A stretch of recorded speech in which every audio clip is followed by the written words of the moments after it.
Bonjour, un autre élan m'appelle et cet élan c'est comment dire plus aujourd'hui comme un véritable appel, un élan puissant mais un appel vraiment de cette voix que je sens précieuse à écouter, ce précieux en moi, à écouter ce précieux, ce vraiment cet aimant, ce magique en moi qui s'invite fort et qui m'appelle et qui me donne ces élans et je fais vraiment cette vidéo par cet élan, cet appel qui m'amène aujourd'hui et j'offre d'autant plus ce qui vient à mes enfants, sans vouloir, bien sûr, je dis mes enfants, c'est le terme qu'on utilise dans notre monde, donc je parle pas de cet espace-là dans mon cœur, et mes enfants eux le savent. Ce ne sont pas mes choses, c'est vraiment une expérience et je leur ai juste offert ma matrice, donné ce passage pour que eux-mêmes puissent vivre leur expérience. Mais j'ai eu une certaine responsabilité et j'en ai une encore vis-à-vis du dernier qui a 12 ans. Je m'exprime par rapport à cette responsabilité, ce que j'ai envie de transmettre, en tout cas, du moins à mon dernier, parce que ma fille a eu 18 ans, on dit qu'elle est majeure, mais pour moi, bien sûr, elle a 19 ans, donc elle pourrait être encore plus majeure, mais bien sûr qu'il y a tellement de choses encore à découvrir et qu'il lui reste bien sûr à elle-même de découvrir. Et mon fils aîné aussi de 26 ans. Mais je leur le dédie quand même, dans le sens où quand on a affaire à ses parents, bien c'est les paroles des parents est empreinte de vraiment c'est vrai, on pourrait dire comme la parole divine, parce qu'on croit qu'en eux, c'est vraiment notre unique soutien, notre unique validité. C'est eux à qui on a tout donné, notre confiance, notre vie est entre leurs mains. Donc nos parents, c'est vraiment des êtres, waouh. Pour la plupart en tout cas, et même malgré la souffrance, malgré tout ce qu'on a pu vivre de pas chouette, on leur donne toute cette puissance-là en tout cas. Donc je parle à mes enfants de cette part de conscience, de ce qu'ils mettent dans les parents et dans ce que les parents vont révéler au monde. Et aujourd'hui, ce que j'ai envie pour ma part de révéler au monde, c'est une suite. Dans les vidéos précédentes, j'ai vraiment eu beaucoup envie de parler, c'est marrant, en ce moment ça tourne quand même autour de ça, autour de mes enfants et de cette responsabilité en tout cas, de ce rôle quelque part qui peut être prétentieux, mais qui en tant que parent ne se rend pas compte qu'on a vraiment un rôle où les enfants nous écoutent précieusement. Donc on a ce rôle de précieux, de reconnaître notre part précieuse et de reconnaître en eux vraiment, c'est pas une part, c'est cette entièreté, cette préciosité qui est en chacun de nous, et c'est quand même notre responsabilité à nous. Donc c'est vraiment de cet espace que je parle, de ce précieux, de cet espace du cœur à cœur, à tous, à l'humanité. Ce n'est pas seulement à mes enfants, c'est à l'humanité entière, dans le sens qu'on est tous unis par ce cœur de notre source qui bat dans tous nos cœurs. Et tout simplement par cette simplicité-là, sans aller chercher midi à 14h et des grandes réflexions philosophiques, spirituelles. J'en suis pas là, j'en suis pas à cet endroit, j'en suis vraiment à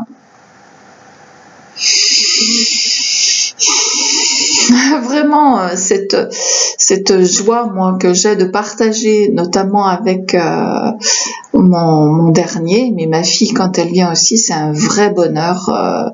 Les échanges que nous pouvons avoir, ils sont vraiment d'une profondeur que vraiment je rends grâce à mes enfants et je remercie vraiment de ces échanges précieux que nous avons. Et notamment dans ce que j'ai envie de révéler pour moi-même. Hein. Pour certains, ça va paraître l'évidence, ça va être pris là où ça a besoin d'être pris. Pour moi, aujourd'hui, cet appel, c'est vraiment cette voix intense de la source, du créateur, peu importe. Donner des noms, c'est compliqué à l'heure d'aujourd'hui parce que tout le monde a peur de tout, mais j'ai envie de parler de cette évidence, comme je parlais dans les autres vidéos, de ce monde d'amour et en opposition de ce monde de peur, et de ce que je ressentais vraiment de plus en plus intensément, c'est cette difficulté de pouvoir parler tranquillement de ce monde d'amour et de pouvoir y aller dedans facilement. Et ce que je soulevais dans la vidéo précédente, c'est on va parler vraiment du monde de la peur parce que c'est le monde qui est connu, on le vit, on a tous grandi dans cette peur de ce monde et on continue et on est là, on sait pas dire stop. Il y a quelque chose qui est comme qui s'entraîne et ce que j'explique beaucoup dans les vidéos précédentes, c'est comment je ne peux pas dire à mes enfants, mais c'est normal de vivre dans un monde de peur. Évidemment que non. Il y a quelque chose en chacun de nous et dans ce que je peux transmettre à mes enfants, c'est là aussi, c'est la responsabilité en lui-même d'écouter et de croire en ce monde et de voir ce que ça lui fait, alors qu'il sent très bien que chaque fois qu'il est en colère, c'est parce qu'il a l'impression de perdre cette essence d'amour qu'il sent au plus près de lui-même et cette incohérence et qu'il veut pas perdre et que ça le met en colère. Donc j'observe beaucoup ça et je comprends ô combien c'est compliqué pour les enfants encore, comme ça l'a été pour nous. Hein. Je vais pas dire pour aujourd'hui, mais pour aujourd'hui parce que ça monte, la pression monte. Ils ont des films qui parlent de tas de choses, vraiment, qui parlent beaucoup de magie, mais vraiment qui les mettent dans un monde avec les jeux vidéo, qui les mettent dans un monde vraiment très virtuel avec plein de possibles, et ils se voient très limités dans notre monde. Très limité dans notre monde et c'est extrêmement, je pense, évidemment pour eux, très frustrant. Et cet appel est comme cette voix de la source à l'approche. Je reparle de ça, mais parce que c'est vrai que les Pâques, on est quand même empreint dans notre monde de cette culture-là, de ce qui s'est passé, et en tout cas de la résurrection. Et je ne sais pas pourquoi il y a cet appel que je sens très fort, de cette voix qui parle à l'intérieur.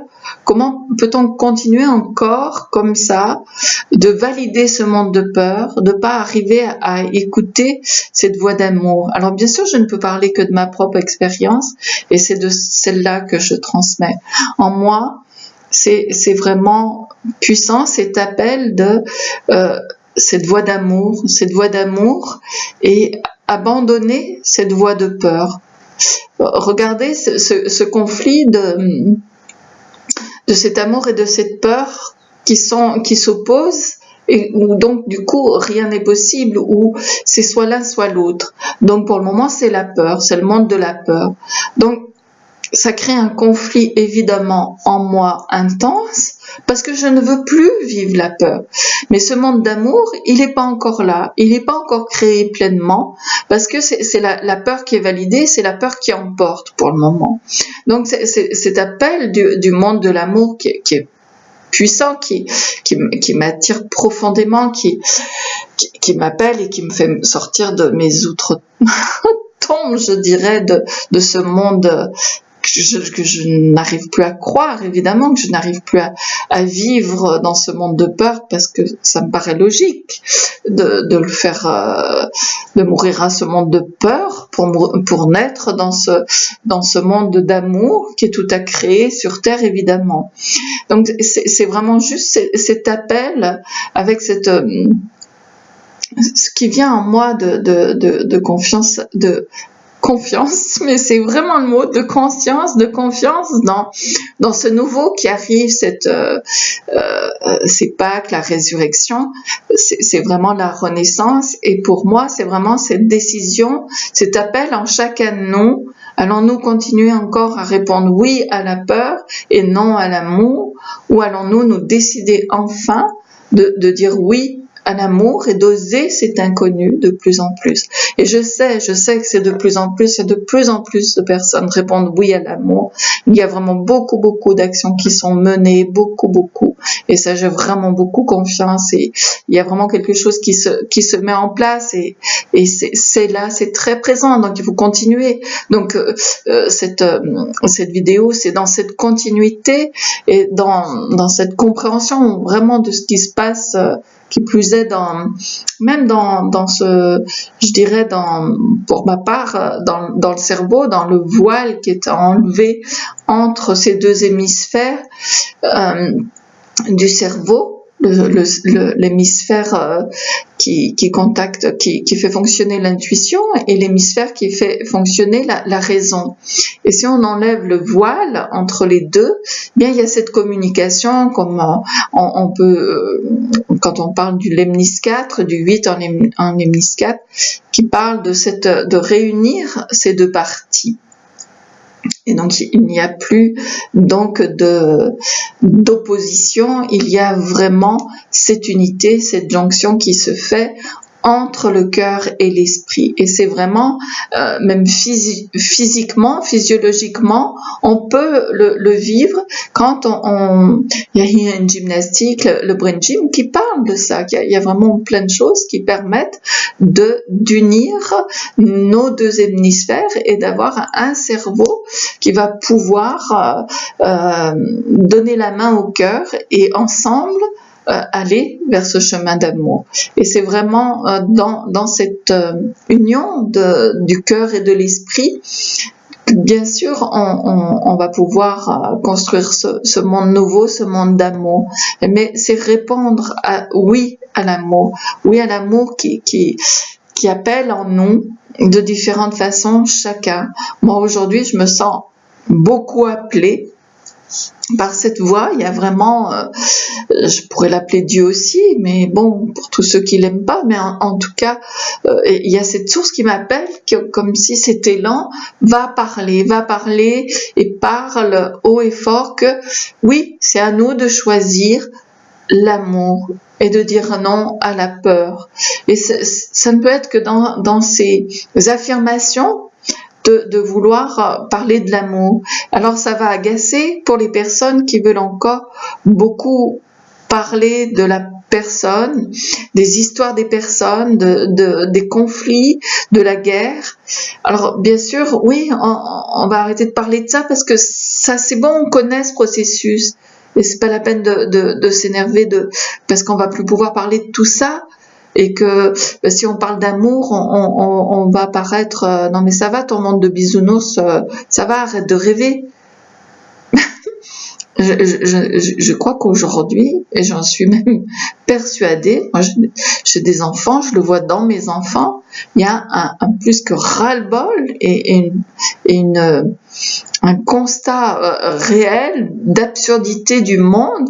On voit notre monde de politique aujourd'hui, donc bon, si chacun ose ouvrir les yeux et regarder pour tous ceux qui ont des enfants, leurs enfants en face et leur dire « Oh non, mais notre monde, tout va bien, hein, tu peux y aller tranquille là. Ah, il n'y a aucune question à se poser. Oh ouais, non, mais c'est normal, hein, tout ça. » Ah ouais. Donc, moi, c'est là que je suis interpellée parce que moi, je peux pas dire ça à mes enfants. Je peux pas dire « Vas-y, c'est normal que tu aies peur d'avoir des enfants et qu'ils soient violés, etc., etc. » Alors, qu'est-ce qu'on a à faire pour ça? On a à agir, on a à choisir de dire non à la peur et à choisir de dire oui à l'amour. Mais comment? En osant nous aimer tous, nous aimer, arrêter de nous séparer par le jugement qui est vraiment la première séparation. Que tout le monde peut ressentir si on compare, si on juge son prochain, ça va créer une séparation et on sera plus dans cet espace d'amour. Or, si on veut créer de l'espace d'amour, c'est se contacter dans ce que nous sommes tous, c'est-à-dire tous on est issus de cet amour et c'est nous retrouver dans cet amour. Et ça demande à pratiquer, à s'entraîner à ressentir l'amour en nous, à dire oui à cet amour en nous, à parler à partir de cet espace d'amour, à désirer vraiment réunir en nous ce qui s'oppose au niveau du cerveau, la raison et l'intuition, mais les réunir sans arrêt, utiliser notre raison et notre intuition à part égale. Ça demande cet entraînement tous les jours et ça demande d'éduquer nos enfants à ça aussi. Il n'y a pas d'autre chemin, c'est pas à pas qu'on ira sur ce chemin de l'amour, ce nouveau, cet inconnu qui nous fait peur encore aujourd'hui parce qu'on ne connaît pas, on ne sait pas ce que ça va être, mais on sait qu'il faut lâcher ce monde de peur. Et lâcher ce monde de peur, c'est encore très difficile parce qu'on a peur de perdre. Perdre quoi? Et gagner quoi? Et c'est là qu'on va retrouver encore une fois ce qui est vraiment à réunir. C'est-à-dire là, si on réunit la perte et le gain, bien on a le tout. Et c'est d'arrêter d'opposer la peur de perdre avec à tout prix cette compétition de gagner. Et donc du coup, on peut pas, on va s'opposer à ceux qui veulent à tout prix gagner, ceux qui perdent, et on souffre et on va se sentir les perdants, et les gagnants vont avoir aucun état d'esprit par rapport aux perdants et vont vouloir gagner. Et ça va être cette guerre d'opposition sans arrêt, alors que si on désire profondément arrêter ce processus et cette cette peur de perdre pour ceux qui se sentent anéantis, qui se sentent galvanisés par tout ça, mais ce n'est qu'un moment à passer. Et après, c'est cette rencontre avec l'amour, ce choix définitif que l'on fait, et puis on va s'entraîner, pas après pas, on va aller dans cet espace d'amour qui est nécessaire à se réapproprier, à nous retrouver, à nous aimer, à dialoguer avec ceux qui parlent ce langage, et pour que ce langage commun se mette en place de plus en plus.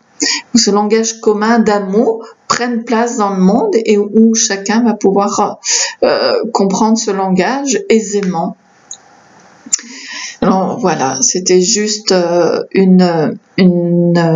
élan, un appel que je vous transmets avec toute ma simplicité et peut-être pas ma clarté vraiment, parce que c'est des élans comme ça qui sont plus forts que tout, et peu importe le rendu, pour l'instant, j'en suis pas à un rendu impeccable, j'en suis à quelque chose de spontané, sans vouloir à tout prix émeuter les foules et lancer des grands cris d'appel à la résurrection, à la renaissance, à l'amour, tout simplement un signe avant-coureur de cette voix que chacun, on va entendre de plus en plus. Elle est là et elle appelle chacun de nous de plus en plus fort. Et tout simplement, nous allons nous reconnaître tous très facilement, très très bientôt, j'en suis persuadée. Donc à cette reconnaissance, je vous remercie encore une fois de m'avoir écouté. Et je vous souhaite de joyeuses Pâques qui approchent. Bien à vous tous. Merci encore et à très vite.